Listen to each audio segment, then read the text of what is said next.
بسم الله والصلاة على رسول الله. اهلا بالجميلات ديالي، كي دايرين؟ لاباس عليكم؟ كنتمنى يا ربي تكونوا كاملكم بخير وعلى خير. واليوم كيف ما وعدتكم في قناتكم قناة حكاية الناس، جيت وجبت لكم قصة جديدة. كنتمنى منكم البنات تفاعلوا معها من البداية حتى النهاية. الله يخليكم البنات، بغيت نكمل ليها الشروط ديالها في اقرب وقت. المهم ما غاديش نطول عليكم اكثر من هكذا، ويلا ندخلوا القصة ديال اليوم ونسمعوها مجموعين. معكم كنزة، وانا اليوم جيت نعاود لكم القصه ديالي. بغيت نعاود لكم على القالب اللي دارت لي صاحبتي وجلساتني عليه. بغيت نقول لكم انا هي البنت اللي نط كنسحر الخطيب ديالي بالمساعده ديال صاحبتي، ولكن هذاك الشيء اللي غادي يوقع ما عمري كنت كنتخيله. المهم اختكم كنزه كبرت وعاشت في وسط عائله اللي الحمد لله ما عدناش وما خصناش. الاب ديالي درويش وخدام غير فاش لقى. صراحه كان كل مره فاش كيخدم، مره كيدير البني، مره كيدير التجاره. المهم فاش ما لقى كيتومر. من نهار حليتيني على الوالد وانا كنشوفو مسكين كيضرب تماره وكيتكرفص ديال بصح. بالنسبه للام ديالي شحال هادي كانت كتخدم معاه وكتعاون هي وياه، ولكن غير ولدت وليداتها غادي تجلس في الدار وبقات جالسه مقابله وليداتها. بالمناسبه عندي جوج خواتاتي بنات وجوج خوتي دراري، وانا هي الثالثه فيهم. يعني احنا 5 بينا، 3 ديال البنات وجوج ديال الدراري، وانا هي الصغيره في خواتاتي كاملين. دوزت الصغر ديالي عادي بحال جميع الناس، حتى انايا لعبت حقي وجريت. دوزت الطفوله ديالي كيف ما بغى الله. الحمد لله كنا واكلين شاربين، ما كان خاصنا حتى شي حاجه.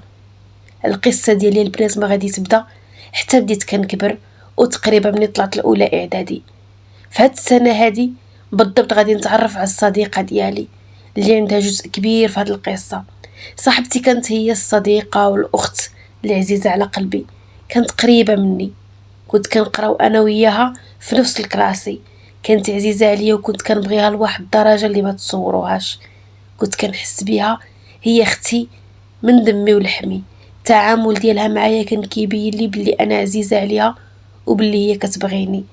المهم العلاقه ديالي غادي تدوم بهاد البنت لمده سنوات كثيره. قرينا انا وياها، دوزنا انا وياها واحد الفتره ديال المراهقه، عشناهم انا وياها بجوج. ما كنتش كنتفرق انا وياها نهائيا، وحتى هي كذلك ما كانتش كتفرق عليا كاع، ما كتفرقنا غير الدار.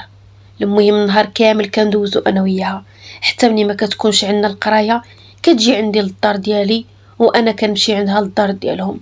علما الام ديالي ولا خواتاتي ولا خوتي كانوا جنهم فيها. دائما خواتاتي كانوا كيقولوا لي بعدي على فلانه ما غاديش تصلح ليك. علما في ديك الوقيته خواتاتي الكبارين كانوا تزوجوا وانا كنت باقيه مع والديا. يعني انا كنت دايرها اختي وحبيبتي والصديقه ديالي. كنت كنقول لهم نتوما تزوجتوا ومشيتوا كتعيشوا حياتكم وانا بقيت بوحديتي. ما عندي اختي اللي نحط عليها الراس، ما عندي بنت عمي اللي نديرها صاحبتي، ما عندي حتى شي واحد. وزيدون هذه راها صاحبتي واختي وفيها كل شيء. المهم صافي، خواتاتي كانوا كيزعفوا عليا وكيقولوا لي بعدي عليها، ولكن انا كنت كندير غير اللي قال لي راسي. ما كنتش كنتفرق انا وياها نهائيا. اما بالنسبه ليها هي، الام ديالها كانت كتحماق وكتسطى عليا، كانت كتقول لي نتيا بحالك بحال بنتي فلانه. كانت دائما كتوصيها عليا بالخير وكتقول لها تهلاو في بعضياتكم وما تخليو حتى شي واحد يضحك عليكم ولا يتفلى عليكم، حيت كانوا معنا شي بنات كانوا كيبغيو يخلقوا لنا المشاكل. دائما كانوا كيبغيو يوصلوا لي عليها الهضره وكيقولوا لي فلانه ما مزياناش وعلاقتها بك مزيفه.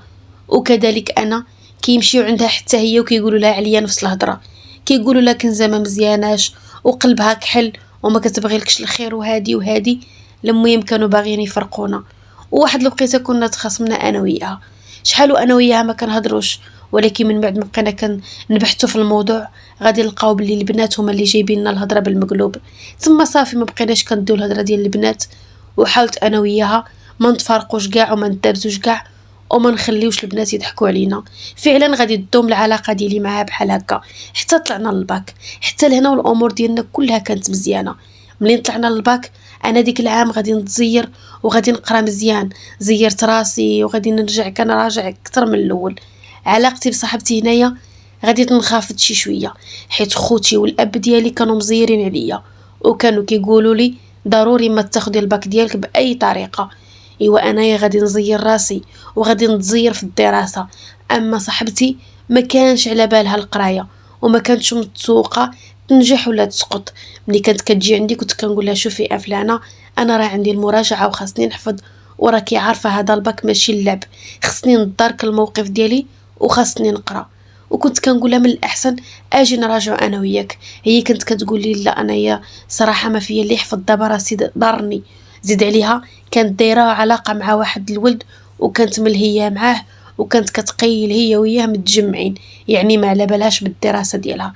كانت كتقول لي انا اخرتها غادي نتزوج ونمشي للدار ديال راجلي، ما عندي ما ندير بشي باك. كنت كنقول لها ودي واخا تزوجي الباك راه مزيان، الا درتيه في جيبك اختي راه غادي ينفعك انت، ما غادي ينفع حتى شي واحد. كانت كتقول لي ومن دبر راسك بغيتي تقراي انت قراي وديري الباك في جيبك، انا ما عندي ما ندير به. المهم في الاول هذه هي الهضره اللي كانت كتقول. كانت السيده ما على بالهاش وعايشه لكم الحياه. اما انا ملي لقيتها بحال هكذاك حاولت ندارك الموقف ونزير راسي في الدراسه ديالي. كنت كنقول على الاقل ناخذ غير الباك وما نخرجش هكا بلا باك. فعلا بقيت كنقرا.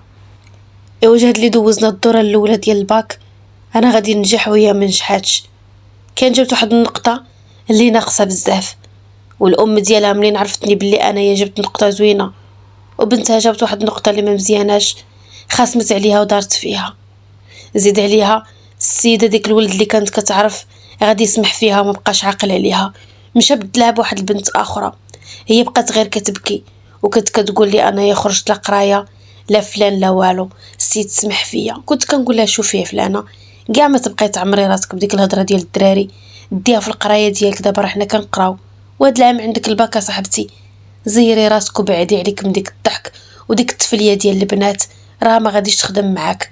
هي كان حسابها انايا كان غير منها على ودي ديك السيد، حيت بيني وبينكم ديك الولد اللي كانت كتهضر معاه بوكوس وعاطي العين، وكان مره كيسولها عليا، كان عينو فيا وكان باغي يهضر معايا انا، وكان كيرمي ليها الهضره. هذاك الشيء هي علاش غادي تشد معايا الضد. كان يحسبها باللي انايا السبب، هو سمح فيها على وديتي انا حيت انا ما بغيتش نعطيه فرصه. ولكن البنات انا ما كنتش معمره راسي بديك الهضره وديك المصاحبه في ديك الوقيته، كنت باغي غير نقرا ونزير راسي. المهم ما علينا، دات الدوره الاولى وهي جابت واحد المعدل ناقص، وديك الساعتين كانت باغيه تزير راسها باش في الدوره الثانيه تنجح وتجيب معدل. ولكن لا، حتى في ديك الدوره الثانيه ما غاديش تجيب معدل وغادي تسقط، وكانوا عطاوها الاستدراكيه. اما انايا الحمد لله نجحت. نهار اللي مشينا نشوف الطابلويات وغادي نلقى راسي انا ناجحه وهي لقات راسها ساقطه، سخفات لينا تما. بقات كتبكي وقالت لي الا مشيت للدار هاد النهار امي تقتلني. بقات غير كتبكي. وشحال وانا كنسكت فيها وكنسيس معاها بحال راها تهدنت. قالت لك صافي انايا على هادي غادي يقتلوني والديا، من الاحسن غادي نمشي نتي ولا نمشي لشي بلاصه ولا نمشي نرمي راسي نمشي جرف. السيده كانت باغيه تنتحر على ودية الباك. قالت لي راه الا بقات حتى امي عرفتني بلي انا سقطت وانتي نجحتي راه غادي تقتلني. كنت كنقول لها ودي غير تهدني، ما تقولي والو، دابا غير صافي سكتي وما تقولي حتى شي حاجه، وان شاء الله الام ديالك غادي تفهم وغادي تعرف شنو كاين. وزيدونا صاحبتي انت عندك الاستدراكيه وان شاء الله غادي تنجحي وغادي تجيبي واحد النقطه اللي زوينه. فعلا غادي نمشيو للدار وغادي نهضر انا مع الام ديالها وحاولت نقنعها. في الاول الام ديالها تعصبات وبقات كتزقي عليها وقالت لها يا الحمار الله ينعل والديك، انت ماشي ديال القرايه وانت هادي وانت الاخرى، شوفي صاحبتك هي كتقرا معاك وهي نجحات وانت هانتي سقطتي ودرتي لي الشوهه ودرتي لي الفضيحه وغير انت اللي سقطتي في بنات العائله. شوفي كاع بنات الجيران نجحوا. المهم بقات عليها بالهضره والزعاف والخطا، غير انا اللي بقات كنهدن فيها وكنحاول نقنعها باش تهدن. قلت لها خالتي راه بنتك في واحد الحاله اللي خايبه والنفسيه ديالها صعيبه وتقدر تادي راسها. اللهم دابا صافي غير خليها وكلشي ديال الله. وزيدون راهم عطاوها الاستدراكيه وانا ان شاء الله غادي نتعاون معها حتى غادي تنجح. وفعلا البنات حاولت نوقف معاها باش تستدرك الموقف وكذلك باش تنجح في الاستدراكيه، ولكن مع كامل الاسف واخا دارت الاستدراكيه ديالها ما غاديش تجيب النقطه وغادي تسقط. ايوا شنو غادي نقول لكم، السيده منين سقطات ما عجبهاش الحال. وانا كنت مخره للحفله ديال النجاح ديالي حتى دوز الاستدراكيه ديالها باش نديرو انا وياها حفله ديال النجاح، ولكن منين سقطات الصراحه ما كنتش باغيه ندير الحفله وغادي ندير منها من ناقص. ولكن امي واخواتاتي زيروا عليا قالوا لي لا والو، ما هنا غير نفرحوا بك. صافي صاحبتك ما جابش ليها الله وما نجحاتش وسقطات، معليش مره اخرى العام الجاي ان شاء الله تعاود الباك وتنجح، ولكن انت غادي نفرحوا بك. صافي انا ملي لقيت خواتاتي وخوتي كذلك باغيين يفرحوا بيا قلت ندير واحد الحفله غير بيناتهم، ما بغيتش نعلمها غير باش ما يبقاش فيها الحال وباش ما تقلقش، وكذلك باش ما نرجعش نحيي فيها ديك الغضب ديال ديك النهار ديال الباك وديك الروينه الكحله. وكذلك ما بغيتهاش تاخذ مني شي نظره اللي خايبه تقول انا سقطت وهي راهي كتحتفل بالنجاح ديالها. المهم حاولت ما نعلمهاش وما بغيت نقول لها والو. خواتاتي كانوا داروا عشاء غير بيناتهم، تجمعوا عندنا في الدار، داروا لي ديك الحفيله، جبنا الطورطه. المهم دازت واحد العشيه زوينه، وهذيك الطورطه اللي كانوا جابوا لي خواتاتي مكتوب فيها مبروك النجاح. المهم دوزنا ديك الليله زوينه بزاف، فرحنا ضحكنا وكذلك خدنا بعض الصور.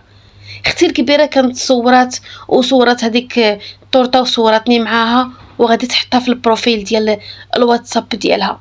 وصاحبتي كانت عندها النمره ديال اختي وتما فين غادي تشوف ديك الطورطه وديك البربله كامله. ايوا المهم السيده مني شافت ديك الطورطه غادي تتصل عليا، قالت لي واش داروا لك شي حفله البنات؟ حاولت نكر منها قلت لها لا ما كاين لا حفله لا والو.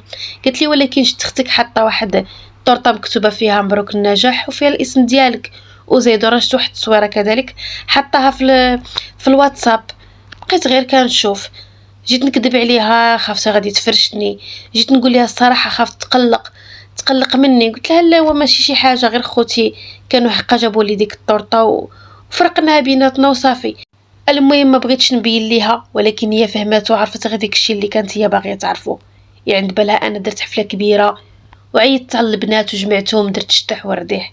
السيده ديك الساعتين ما بينات لي والو، ولكن من بعدها المعامله ديالها هي اللي غادي تبين باللي السيده حقدات عليا وباللي ما عجبهاش الحال، وجاتها كيف نحيا وكيف انا ندير حفله ديال النجاح وهي ساقطه.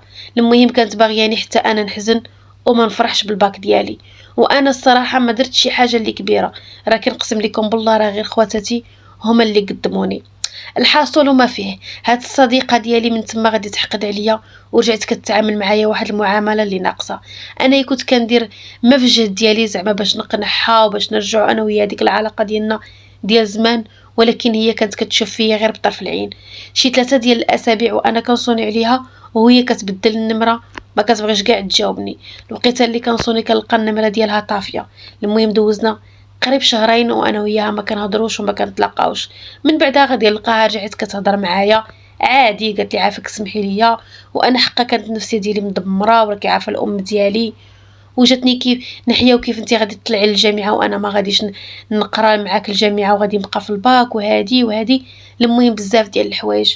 وانايا على وديتها هي تقريبا ما مشيتش نقرا الجامعه، كانت عيات فيا الام ديالي سي ديري الجامعه وقري على راسك، ولكن انا تعكست قلت لهم ما بغيتش. صافي خديت الباك ديالي وريحت في دارنا. كنت مقابله الشقه مع امي، كنشقى معاها في الدار عادي بحال اي وحده قرات وخدات الباك ديالها وجالسه في الدار.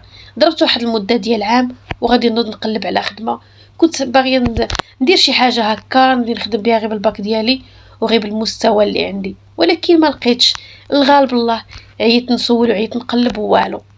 في ديك الوقيته هذيك الصديقه ديالي كانت خدامه في واحد المحل، حيت هي من بعد ما عاودت الباك ما جابش فيه الله المره الثانيه وغادي تخرج من الدراسه ديالها وجلست في دارهم. وواحد السيده من العائله ديال الام ديالها غادي تقلب ليها على واحد الخديمه وغادي تمشي تخدم.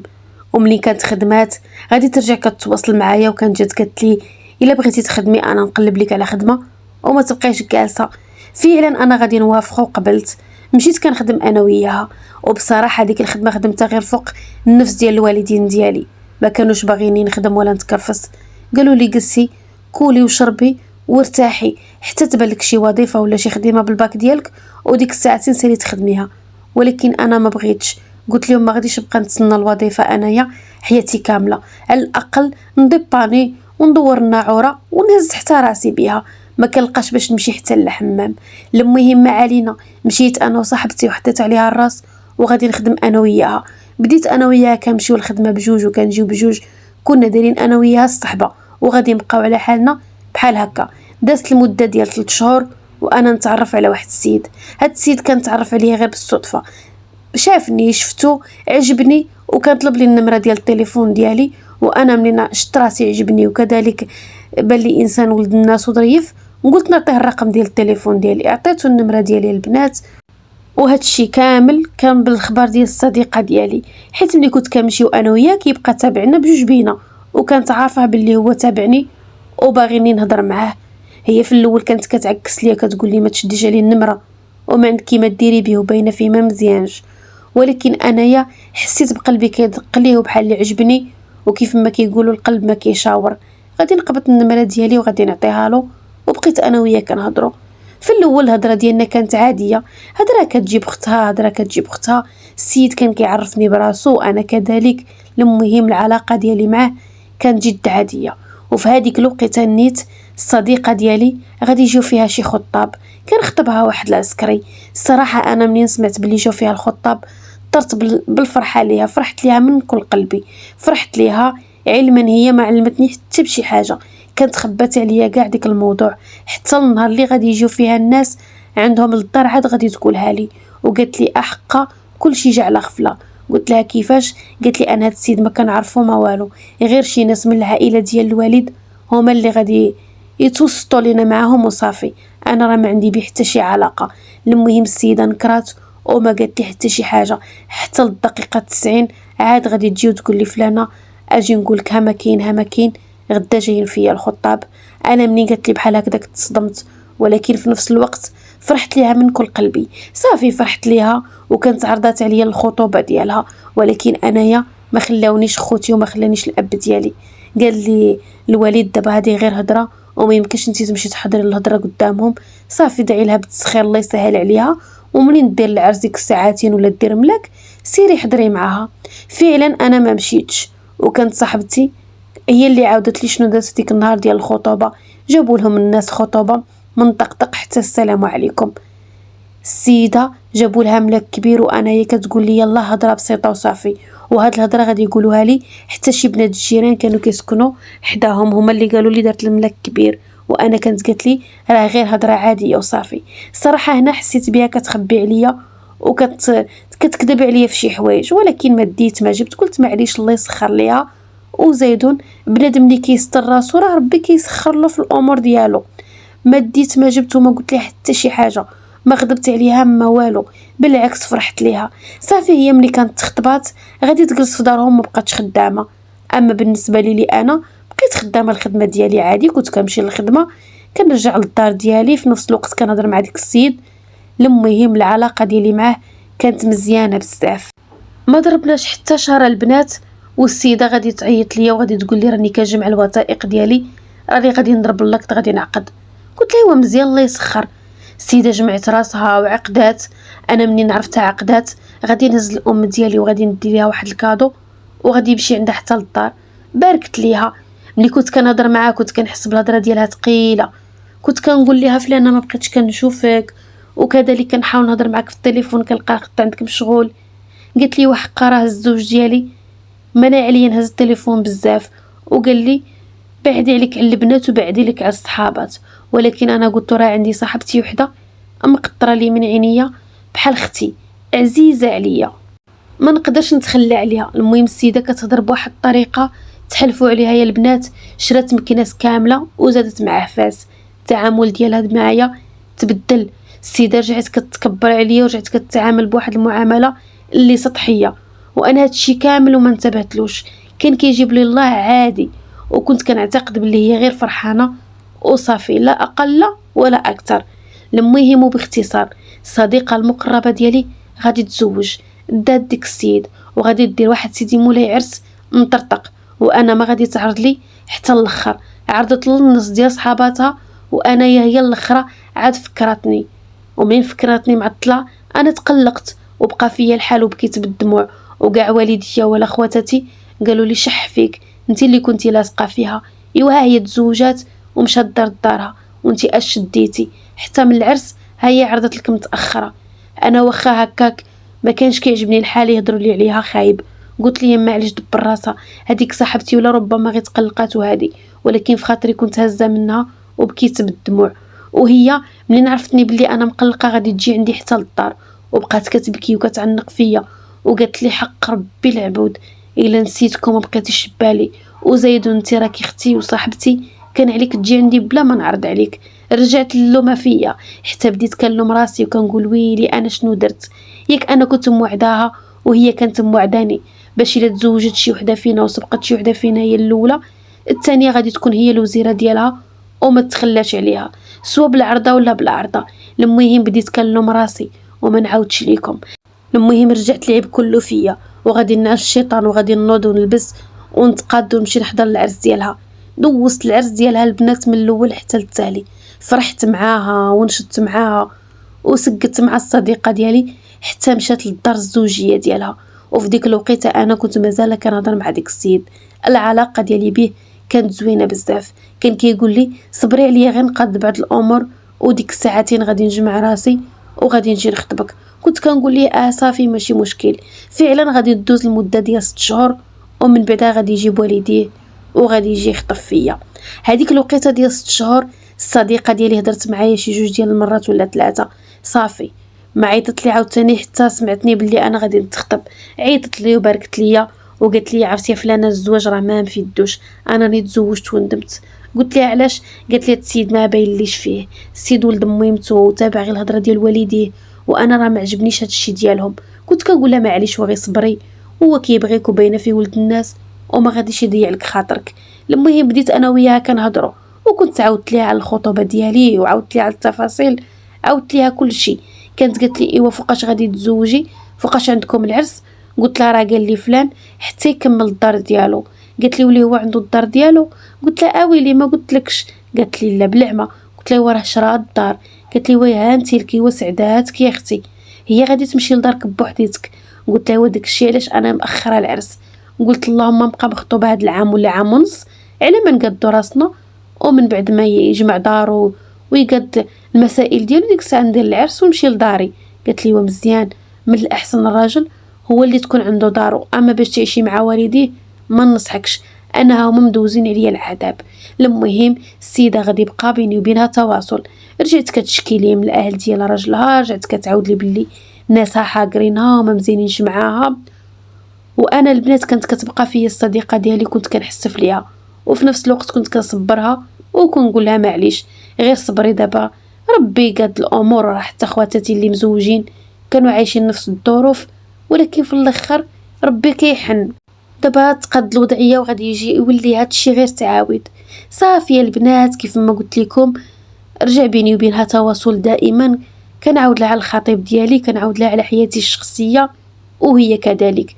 ماشي غير انا اللي كنت كنعاود ليها ولا كان زعما كتجبد ليا لساني وكتخليني نعاود ليها وهي ما كتعاودليش، لا حتى هي كانت كتعاود. ويمكن هذاك الشيء اللي كانت كتعاودو اكثر من اللي كنت كنعاود انا، حيت صاحبتي من نهار تزوجات لقات راسها عايشه في المشاكل وكانت دائما كتشكي عليا وكتعاود لي عليهم البلاوي الكحله.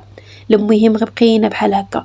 انا الخطيب ديالي كان وجد الدار ديالو وقد المسائل، وفي ديك الوقيته اللي كنا كنجمعوا باش نديروا العرس ديالنا السيد كان مات الاب ديالو واضطرينا باش ما نعقدوش. كان قال لي خلي حتى دوز هاد الروينه ديال الموت وديك الساعتين يكون الخير. المهم وقع لينا العكس، الوقيته اللي كنبغيو نجمعوا راسنا ونعقدوا كيخرج لينا شي بلان ما هواش. المره الاولى كان مات الاب ديالو ودوزنا العزو ديالو ودوزنا ديك الروينه كامله. من بعدها انا كان مرض الوالد ودار واحد العمليه واجلنا العقد ديالنا. هنا فين صافي وقع المرض. ديما الحياه ديالنا رجعت كتعكس، زواجنا رجع كيتعكس. فيما كنبغيو نجمعوا المسائل ديال العقد ونجمعوا ديك الروينه كيخرج شي بلان من الجنب ولا كتخص شي ورقه. المهم كتوقع روينه. اخر مره فين بغينا نعقدوا غادي توضر ليه لاكارت ديالو البطاقه الوطنيه، شهر هو كيقلب عليها والو واضطر يعاودها. صافي انا هنا بديت كنحس بالسيد بدا كيتهرب مني، العلاقه ديالي معاه بردات، رجع بيني وبينه بزاف ديال النقاشات، ملي كيهضر معايا كيتخاصم معايا ما بقيتش عارفه العقليه ديالو. زيد عليها بحال اللي بدا كيتهرب مني وكيتهرب من العلاقه ديالي، ما بقاش حتى التليفون كيهضر معايا فيه بزاف.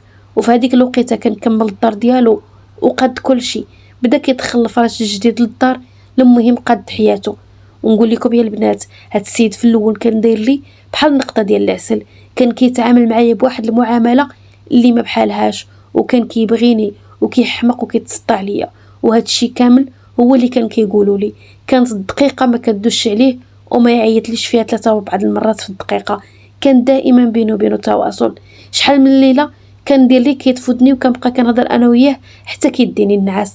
المهم العلاقه ديالي كانت معاه زوينه بزاف، ولكن من بعدها ديك العلاقه بردات ورجعت في شي شكل. رجعنا ديما الدباز، ديما النقاش، هضره جوج كيقول لي صافي انا عييت ومليت، وانا كذلك بعض المره كتشدني ديك المغانه معاه وكنقول له صافي خاطيني وما بقيتش باغي هاد الزواج، صافي يا سيدي بعد مني وهكا خاتمك وعطيني اتساع. المهم دائما منين انايا كنسخن هو كيبرد وكيتكلم وما كيهضرش، ومنين كيسخن هو انا عاوتاني كنبرد وكنضرب الطم وما كنقول والو.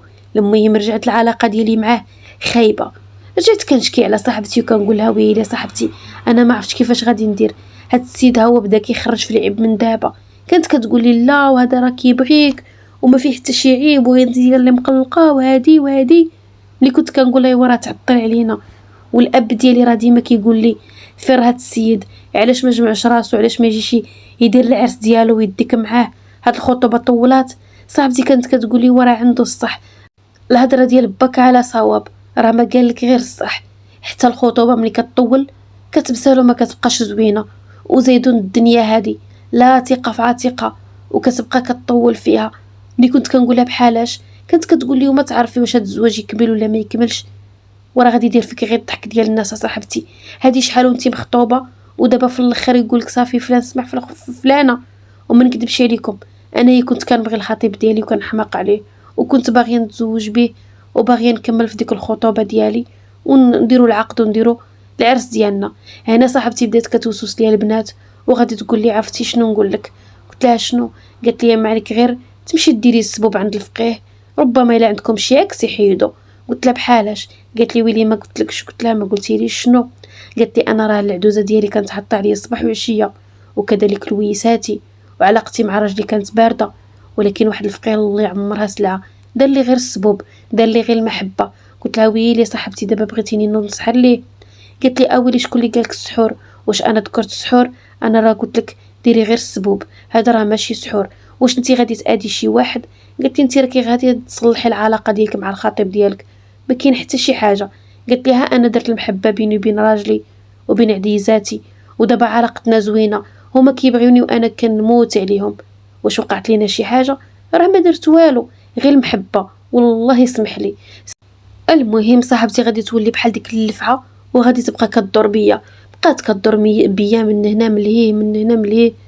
كل نهار كتجبد عليا هاد الهضره، كل نهار كتقول لي السبوب، كل نهار كتجبد عليا حس الفقيه، حتى غادي تردني نسحر ليه. وقلت لها ودي انا راه ما كنعرف لا فين نمشي ولا فين نجي.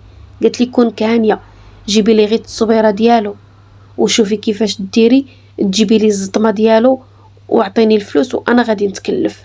المهم انايا غادي ندير في صاحبتي الثقه. قلت لها ايه واخا. عطيتها البنات ديك التصويره ديالو وعطيتها شويه من ديك الشيء اللي كانت طلبات لي، عطيتها الفلوس وكان بيني وبينها اوديويات. بقيت متبعها في التليفون كل نهار كنقول لها فلانه واش مشيتي. ديك الوقيته قالت لي بلي عدوزتها راها مريضه وشاده الفراش. قالت لي من الاحسن افلانه غير سيري نتيا وقدي الغرض، اما انا راه ما يصلحليش، راه عندي الدار عامره الداخل اكثر من الخارج، غير سمحي لي يا صاحبتي. هي شنو ناضت دارت ديك الوقيته؟ مشات دارت لي صداع ما بيني وبين راجلي، كانت سحرات ليه وغادي دير لي بينه وبينه الكراهيه. السيد رجع كيكرهني وما بقاش حاملني. انا منين شفت العلاقه ديالو معايا بردت والسيد ما بقاش حاملني وتهرب مني، ولقيت اللي كنهضر معاه كيدور فيا، قلت نوض ندير الحل وما نبقاش هكا. كنت هضرت معاها وبديت كنشكي عليها وكنبكي. قلت لها فلان هادشي ما بقاش باين لي فيه، السيد مازال غير كرهني وهادشي ما باين ليش، باين هاد الزواج غادي يسالي هنايا. قالت لي ونوضي الهبيله جري على راسك دغيا، اشنو كتسناي؟ سيري عند الفلان الفلاني راه ضربته مخيره، راه كنعطيك عهد الله في 3 ايام ولا 4 ايام راه غادي يجي يخطبك. السيده بدات كتقنع فيا، انا ما زعمتش البنات، ولكن في الاخر غادي نديري العفريته وغادي نمشي وغادي ندير بالكلام ديالها. ايوا شنو غادي نقول لكم يا البنات؟ مشيت عند ديك الفقيه وغادي نعطيه التصويره ديال ديك السيد وغادي نعطيلو شي حوايج كنطلبهم ليا، وقال لي من هنا 3 ايام كملي لي الفلوس واجي دي الصوالح ديالك. قلت ليه صافي، هادشي كامل كنت قلتو غير صاحبتي، هي الوحيده اللي كان في خبرها. المهم بقيت كنعاين ديك 3 ايام بحال اللي كنعاين البنات الشهر ديال رمضان. بقيت كنتسنى حتى النهار اللي صافي درت مع الفقيه باش نمشي نجيب ديك الخدمه وغادي نمشي. مشيت دخلت عند الفقيه، عطيته الفلوس وغادي يعطيني داك الشيء اللي كنخدم ليه فيهم، وجيت خارجه. بالخرجه اللي جيت خارجه البنات غادي نتلاقى مع الخطيب ديالي ومع الام ديالي كيتسناوني على برا. غير انا خرجت هو يشدني قال لي مشيتي كتسحري ليا. قلت ليه لا انا ما درت والو. قال لي علاش جيتي لهنايا؟ وبقى كيزاف عليا وكيسب فيا قدام الناس، وبقى غا كيعاير فيا السحاره الدايره الفاعله، وبقى كيسقل لي قدام عباد الله. انايا ما بغيت نقول ليه حتى شي حاجه، بقيت كنبكي كنقول له بعد مني حقا غير انا مريضه وجيت عنده صافي. ولكن العدوزه والراجل غادي يتعاونوا عليا وغادي يقلع لي ديك الحجاب من يدي. قال لي دابا غادي تحليه ونشوف شنو فيه. ملي نحليناها البنات غادي يلقى التصويره ديالو فيها داكشي ديال الطلاميس وداكشي ديال التخربيق ديال السحر وداكشي ديال الشعوذه. تما بقى كيضرب فيا وكيسقل لي وقال لي دابا غادي نمشي نذكرها لي بك بتهمه السحر والشعوذه. غادي يقبطني وغادي يديني للدار ديال الوالدين ديالي، وهو مشوهني قدام الجيران وقدام الناس وكل شيء. ساق الخبر باللي انايا مشيت نسحر للخطيب ديالي باش يتزوج بيا. هو قال لي هادشي كامل من تحت راسك، حتى النهار الاول سحرتي ليا باش جيت خطبتك. قال لي هادشي كامل درتيه بالسحور. هو علما ما بغاش يقول لي شكون اللي قال ليه، ما قال لي حتى شي حاجه، ولكن انا يا شاكه ومتاكده باللي الصديقه ديالي هي السبب. هي السبب البنات، هي اللي دمرت حياتي وهي اللي حطتني في هذا الموقف. السيد كان باغي يدعيني هو والام ديالو بتهمه السحر والشعوذه، وغادي يدخل الاب ديالي وخواتاتي والوالد وخوتي. المهم كل شيء غادي يدخلوا، غادي يبقاو يرغبوا ويزوقوا فيه ويحطوا لهم العار باش هاد الهضره ما يوصلوهاش للمخزن. انا بقيت كنبكي وكنطلب فيه وكنرغب فيه. قلت ليه العار اللي ما غير سمح ليا، انا مشيت ندير والو، مشيت ندير غير المحبه وصافي. هو كان رجع عند الفقيه وقال له هاد السيده شنو جات دير عندك وعلاش جات كتسحر ليا؟ قال له باللي راه كانت باغيه تزوج بك وباغيه ديرك خاتم بين يديك. انا هنا بين غادي نعرف باللي الصديقه ديالي كانت متفاهمه مع هذاك السحر ولد الحرام اللي طيحوني في المشاكل بجوج بهم، الله ياخذ فيهم الحق. علما كنت اتصلت بصاحبتي وبادلتها وخاصمت عليها وقلت لها انت اللي قلتيها لفلان، ولكن هي نكرات وفي نفس الوقت غادي تضر فيا وقالت لي الله يرحم باك ما تزيديش تكملي عليا غير اللي فيا كافيني. ديك الوقيته كانت عدوزتها ماتت وكان عندهم صداع والمشاكل في الدار. المهم كانت مرونه وغادي ترجع الروينه ديالها كامله فيا وغادي دير لي زعما باللي هي معذوره وعندها المشاكل وعندها الموت كذلك في الدار. ولكن بنت الحرام غير بغات تمسح فيا كل شيء. قالت لي انا ما عمري ما درت هادشي وما عمري اديتك، ولكن البنات انا عندي الدليل باللي هي اللي عاودت ليه كل شيء وباللي هي اللي قالت لي باللي انايا غادي نسحر لك، حيت حتى شي واحد ما كان عارف باللي انا غادي لديك البلاصه من غيرها هي. وبالعاني بغات دير لي هكا غير باش تخلق لي المشاكل والصداع، حيت الراجل ديالها طلع قبيح معاها وماشي مزيان وما كيحملهاش وكيتعامل معاها خايب. زيد عليها كانت ساكنه مع الناس ديالها في نفس الدار. اما انا الخطيب ديالي كان غادي يدير لي داري بوحديتي ولاباس عليه وما خاصو حتى شي خير وكان كيتعامل معايا زوين. ولكن هي بسبب الغيره ديالها والحسد طيحتني في اكبر مشكله، ولكن انا اللي نستاهل ثقت بها. ها انا البنات دابا جالسه في الدار ديال الوالدين ديالي ما كنقدرش نطلع حتى مسترجم. كلشي الناس كتنعتني باليدين، حتى شي واحد ما رجع خطبني من ديك السيد. 3 سنين باش فسخت الخطوبه ديالي معاه، حتى واحد ما دق بابي وحتى واحد ما تزوج بيا. دابا ما خدامه ما ردامه، غير جالسه في الدار، غير جالسه وكنفكر صاحبتي وما دارت فيا. اما هي الله ياخذ فيها الحق ولدت وعايشه حياتها سواء تعيسه ولا فرحانه. المهم مكمله الحياه ديالها الزوجيه، وانا يا كل شيء وقف ليا بسببها. ضربت مرضى كبيره دازت عليا البنات، ولكن ما كنلوم حتى شي واحد، كنلوم راسي وكنلوم الثقه ديالي اللي درتها فيها، والله ياخذ فيها الحق. المهم البنات هذه هي القصه ديالي وهذا ما جالي فيها. دابا انا مريضه وحاسه براسي عيانه وبلا شك راه دايره لي شي سحر ولا شي حاجه، حيت النفسيه ديالي عيانه بزاف. كنبات كنبكي وكنقيل كنبكي، كلشي الحياه ديالي معطله، ما عندي الزهر حتى في شي حاجه، وهادشي كامل بسبب صاحبتي الله ياخذ فيها الحق. المهم انا جيت كنعاود لكم القصه ديالي، بغيتها تكون عبره لكم وكذلك بغيتكم تنصحوني الا عندكم شي حل، الا عندكم شي حاجه نديرها، مثلا شي رقيه ولا شي عالم ولا شي فقيه اللي يكون صحيح، ماشي بحال ديك المشعوذين اللي كنسمعوا بهم. اللي يدير لي الرقيه واللي نتبع عنده ويكشف على الحاله ديالي. الله يخليكم البنات اللي كتعرف شي حاجه ولا اللي عندها شي نصيحه تنصحني. اما بالنسبه للخطيب ديالي اللي كان خطبني، مشات تزوج البنات، دا وحده من العائله ديالهم ودار بها واحد سيدي عرس كبير، والعرس ديالو كامل صيفطوا ليا في الواتساب، قال لي شوفي تفرجي في العرس اللي كتستاهلوا لياتك، البنات الشريفات العفيفات اللي تزوجوا بلا سحور. اما انتي سحرتي ليا، اشنو ديتي؟ ومن بعد هذا اللي بلوك دعيتهم لله، مرضوني وعقدوني في صحتي. المهم هذه حكايتي وهذا ما جرى فيها. شكرا لكم على حسن الاستماع والسلام عليكم.